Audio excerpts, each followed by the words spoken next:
Gadis ini pun kehilangan kalungnya. Dia pun mengira bahwasannya pria yang di belakangnya itu telah menelan kalungnya dan mencurinya. Pria ini pun hanya tersenyum saja. Dia tidak tahu apa yang terjadi. Lalu gadis ini pun semakin yakin bahwasannya kalungnya telah ditelan oleh pria itu, guys. Dia pun akhirnya berteriak dan mengatakan bahwasannya pria ini telah mencuri kalung saya. Semua orang pun geram melihat pria itu, guys, karena dia telah mencuri kalung seorang gadis. Mereka pun meminta kepada pria ini untuk segera mengembalikan kalung gadis itu. Tapi pria ini pun tidak tahu apa-apa, guys. Sehingga pria ini pun menjelaskan bahwasannya kamu telah menelan kalungnya, sehingga dia pun telah mencurinya. Gadis ini pun tahu, guys, bahwasannya pria itu tidak akan mengaku sampai kapanpun dia adalah seorang pencuri. Gadis ini pun minta tolong kepada semua orang untuk segera menggeledah pria itu, dan dia pun meyakinkan bahwasannya aku melihatnya sendiri menelan kalungku. Pria ini pun kebingungan, guys, karena dia telah difitnah mencuri kalung gadis itu, padahal dia tidak ada melakukan apa-apa, guys.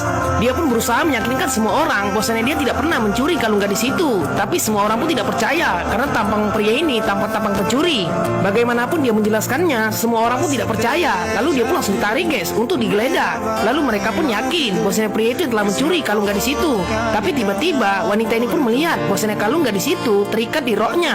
Dia pun mengatakan bahwasanya itu adalah kalungmu. Ternyata kalungnya tidak hilang, guys. Dia yang salah meletakkannya. Lalu dia pun malu, guys, gimana cara menyampaikannya sama pria itu. Lalu dia pun langsung mengatakan bahwasanya kalungnya ternyata terjatuh di bawah. Lalu mereka pun langsung meminta pria itu untuk segera dibebaskan karena dia tidak bersalah, guys. Masalahnya pun akhirnya selesai dan dia pun tidak terbukti bersalah. Lalu gadis ini pun langsung turun dari kapal itu, guys. Pria ini pun penasaran siapakah gadis itu sebenarnya karena dia sangat cantik. Dia pun mendatangi gadis itu, guys, dan mengatakan, mengapa kamu menuduhku? Tapi namanya wanita, guys, bukannya minta maaf, tapi dia malah beri alasan. Dia pun hanya curiga sama pria itu, guys, karena tampangnya tampang-tampang pencuri. Tapi pria ini pun memaafkan gadis itu, guys, karena dia telah memfitnahnya.